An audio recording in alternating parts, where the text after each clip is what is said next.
السلام علیکم ورحمۃ اللہ وبرکاتہ۔ وعلیکم السلام ورحمۃ اللہ وبرکاتہ۔ اور کوئی صاحب ہے؟ الحمدللہ۔ اور آپ کیسے ہیں؟ کس مقصد سے یہاں آنا ہوا؟ بڑی نیک تمنائیں لے کر آپ کی خدمت میں حاضر ہوئے ہیں۔ ارے واہ، کیا بات ہے! ذرا ہمیں بتائیے آپ کے نیک ارادے اور آپ کی نیک تمنائیں کیا ہیں؟ بھائی صاحب، آپ تو جانتے ہی ہیں کہ آج کل کیسے لوگوں کی میراث کے مال کے ساتھ کھلواڑ شروع کر دیا ہے۔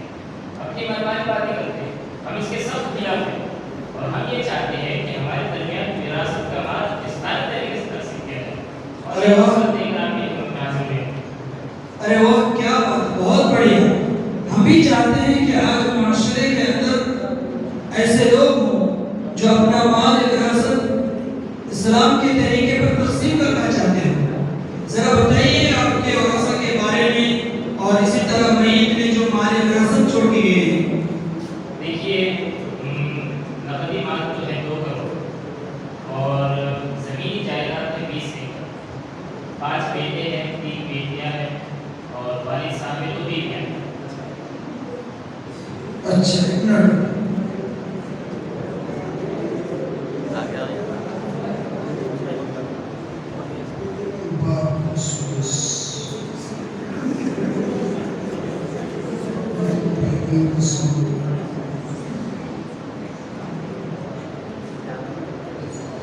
ارے ذرا سنیے، آپ تو ہمیں بتائیں گے نہیں اس میں میت کون ہے؟ ارے کیا بات کر رہے ہیں؟ ماشاء اللہ والد صاحب آج سے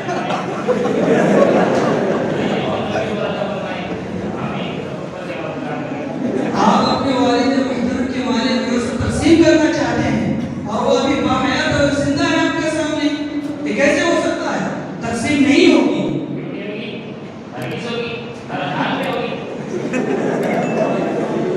دیکھیے، اسلام کا جو طریقہ ہے تقسیم کے سلسلے میں، مال وراثت تقسیم کے سلسلے میں، اسلام کا جو اصول اور ضابطہ ہے وہ یہ ہے کہ کسی بھی شخص کی مال وراثت اسی وقت تقسیم کی جائے گی جب وہ شخص فوت ہو جائے یا مر جائے۔ اور ماشاءاللہ آپ کے والد محترم باحیات اور زندہ ہے، یہ کیسے ہو سکتا ہے؟ یہ سراسر ناجائز اور حرام ہے، کسی بھی صورت میں نہیں ہو سکتی ہے۔ ایسے کیسے جائز نہیں ہے؟ اور اس میں حج کیا ہے؟ اس میں تو اور حکمت اور مصلحت کی پھوٹ کر بھری پڑی ہے۔ اب آپ ہی کہتے ہیں نا کہ اسلام آسان مذہب ہے، آسانی کی طرف دعوت ہے، اس پر عمل کرنا کوئی مشکل نہیں ہے۔ اور اسی طرح انسان کی فطرت اور طبیعت کا لحاظ رکھتا ہے۔ اب جب ہماری طبیعت یہ چاہ رہی ہے کہ ہمارے والد صاحب کی وراثت ان کی زندگی میں تقسیم کر لی جائے، تو ناجائز کیسے ہوگی؟ ارے واہ، کیا آپ نے مصلحت کی بات کی ہے؟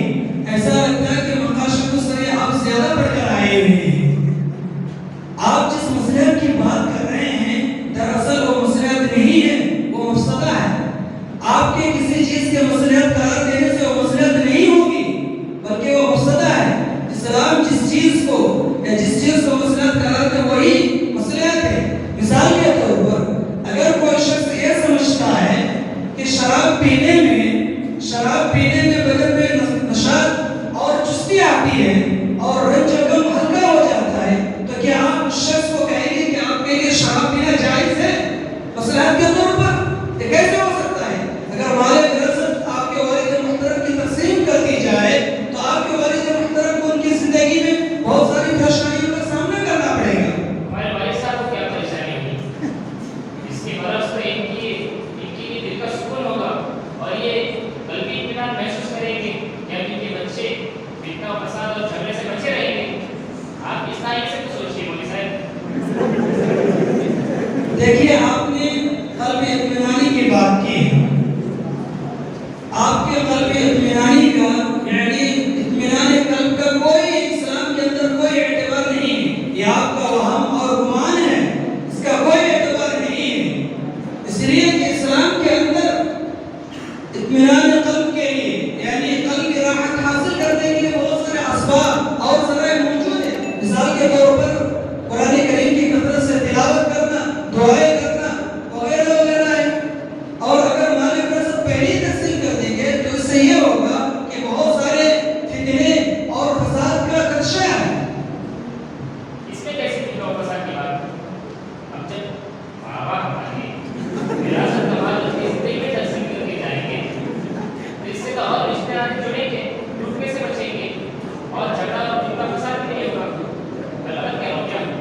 جی اس میں کوئی شک نہیں ہے، بالکل غلط کہہ رہے ہیں، 100% غلط کہہ رہے ہیں۔ رشتے ناطے مضبوط ہونے کے بجائے اور ٹوٹ جائیں گے، بگڑ جائیں گے۔ جو رشتوں کی جڑ ہے وہ کھوکھلی ہو جائے گی، یہ کبھی بھی نہیں ہو سکتا ہے، بلکہ بھائیوں کے درمیان عداوت اور دشمنی، کینہ، کپٹ، حسد اور جلن جیسی بیماریاں پیدا ہو جائیں گی۔ اسی طرح ایک بھائی دوسرے بھائی کے خون کا پیاسا ہو جائے گا، حتیٰ کہ قتل کر کے آمادہ ہو جائے گا۔ یہ کیسے ہو سکتا ہے کہ مال وراثت پہلے تقسیم کر دیا جائے؟ اگر مال وراثت کسی انسان کے مرنے سے پہلے تقسیم کر دی جائے تو اس سے کیا ہوگا؟ اس سے یہ ہوگا کہ دسیوں مرتبہ دسیوں جہاں کا چکر کاٹنا پڑے گا۔ ایسے کیسے؟ جب بابا ہمارے خود مال تقسیم کریں گے، ہم ان کی آنکھوں کے سامنے وراثت میں مال تقسیم کریں گے، تو الٹا گھر کا گھر میں مسئلہ ہو جائے گا، اور ساتھ ہی ساتھ کورٹ کچہری کے چکر بھی نہیں کاٹنے پڑیں گے۔ آپ اس طرح سوچیں مولوی صاحب۔ دیکھیے آپ نے کہا کہ گھر کا مسئلہ گھر ہی کے اندر حل ہو جائے۔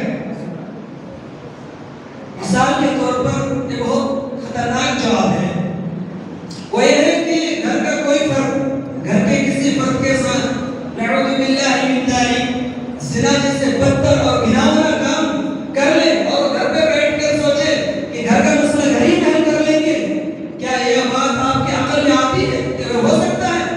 اگر مال وراثت پہلی تقسیم کر دی جائے تو ہو سکتا ہے بعض افراد اس تقسیم سے راضی نہ ہوں، پھر ایک دوسرے کو قتل کر دے اور کورٹ کچہری اسی طرح عدالت بار بار جانا پڑے۔ اگر آپ کو مال کمانے کا مال کا اتنا ہی شوق ہے اور آپ مال کی اتنا ہی شوق نہیں ہے تو آپ اپنے بلبوتے سے مال کمائیے نا، آپ اپنی محنت سے مال کمائیے۔ کیوں آپ کے بڑے والد محترم کے والد طرف نظریں جمائے ہوئے ہیں؟ مولوی صاحب، اگر ہم میں سے کسی کو ابھی مال کی ضرورت ہے تو کیا وہ ہمارے بابا کے مرنے میں انتظار کرے گا؟ میرا چھوٹا بھائی جو کرائے کے مکان میں رہتا ہے، کیا وہ تو کرایہ ادا کرتے مر جائے گا؟ اور اگر وراثت کا مال بابا کی زندگی میں تقسیم ہو جائے، ابھی تقسیم ہو جائے، تو اپنا خود کا گھر بنا لے گا، اور ایسے ہی اگر وراثت کا مال ابھی تقسیم ہوگا تو وصیت پر بھی عمل ہو جائے گا، اور ہمارے بابا کو دل پر خوشی ہوگی، ورنہ کیا گارنٹی ہے کہ ہم ان کی وصیت پر عمل کریں گے یا نہیں کریں گے؟ دیکھیے آپ نے دو باتیں کہی۔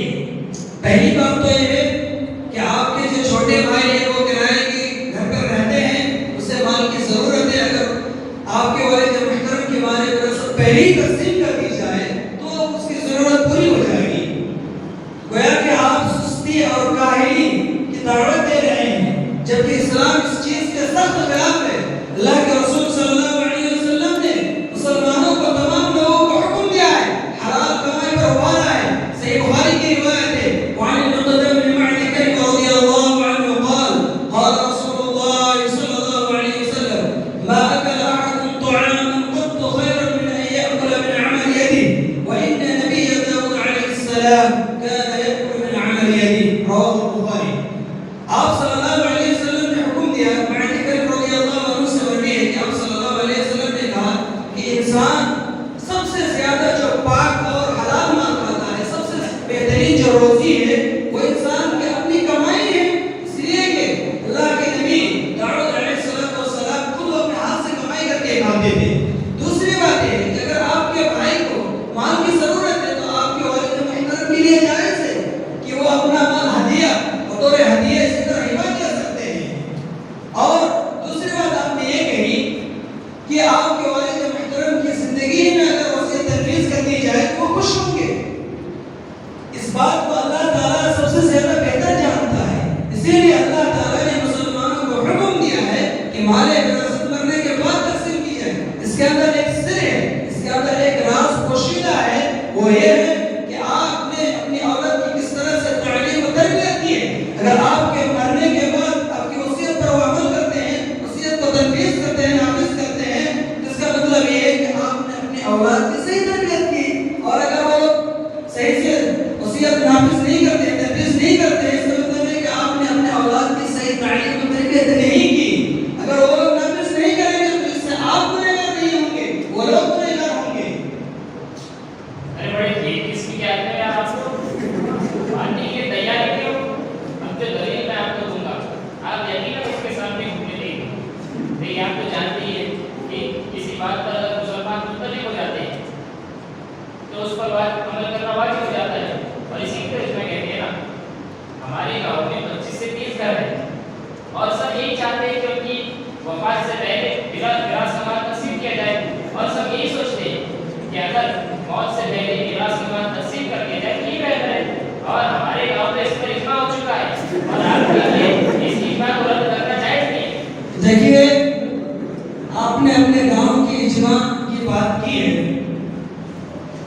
اجماع کسے کہتے ہیں آپ کو معلوم نہیں ہے۔ اسلام کے اندر جو اجماع ہے، اجماع کہتے ہیں اللہ کے رسول صلی اللہ علیہ وسلم کی وفات کے بعد تمام مسلمانوں کا یا تمام امت کا کسی بھی شرعی مسئلے پر اتفاق کر لینا اور اس دور کے اندر اس مسئلے کی مخالفت نہ کرنا، اس کو اجماع کہتے ہیں۔ آپ کے گاؤں والے کے کسی بھی حرام چیز پر اجماع کرنے سے یہ لازم نہیں آتا کہ وہ چیز حلال ہو جائے گی، بلکہ وہ حرام ہے۔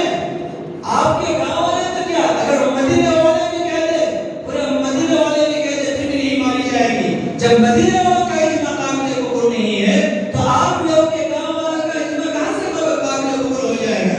لہذا اس کی بطلان پر، اس کی باطلیت پر خود اجماع قائم ہے تمام امت کا اور تمام مسلمانوں کا کہ مال وراثت انسان کی موت کے بعد تقسیم کی جائے گی اور اجماع کی مخالفت کرنا یہ کفر ہے سراسر، یہ جائز نہیں ہے کسی بھی صورت میں، لہذا یہ کسی بھی صورت میں نہیں ہو سکتی ہے۔ آپ نے ہماری نیتوں کی راستہ چھوڑی مطلب بابا کی مدینے کی طرف کرنا پڑی۔ آپ کے والد محترم کو اللہ تعالیٰ اور زیادہ عمر عطا فرمائے اور 80 سال ان کے ساتھ زندہ رکھے، ہم نہیں کریں۔ دیکھیے میں آپ کو ایک ہی آخر میں یہی بتانا چاہوں گا، وصیت کے سلسلے میں جو اسلام کا نظریہ نقطہ ہے، اسلام کا جو موقف ہے وہ یہ ہے کہ کسی بھی انسان کی مال وراثت اسی وقت تک تقسیم نہیں کی جائے گی جب تک وہ شخص مر نہ جائے، یعنی مرنے کے بعد کسی بھی شخص کی مال وراثت تقسیم کی جائے گی اس سے پہلے جائز نہیں ہے۔ اور اللہ تعالیٰ نے اسی چیز کا مسلمانوں کو حکم دیا ہے اور اللہ تعالیٰ ہم سے اور آپ سے زیادہ جاننے والا ہے، اسی کے اندر نجات ہے، اسی کے اندر مصلحت ہے، اسی کے اندر خیر اور فلاح ہے دنیا اور آخرت میں۔ اور اگر ہم اس چیز کو الٹ دیں اور اس کی مخالفت کریں تو سوائے شر اور فسادات کے علاوہ قتل و غارت کرنے کے علاوہ کچھ نہیں ہے۔ لہذا آپ اپنے والد محترم کی موت کا انتظار کیجئے، جب وہ مر جائیں گے تو آپ ان کے مال وراثت تقسیم کر لیجئے گا اسلامی طریقے سے۔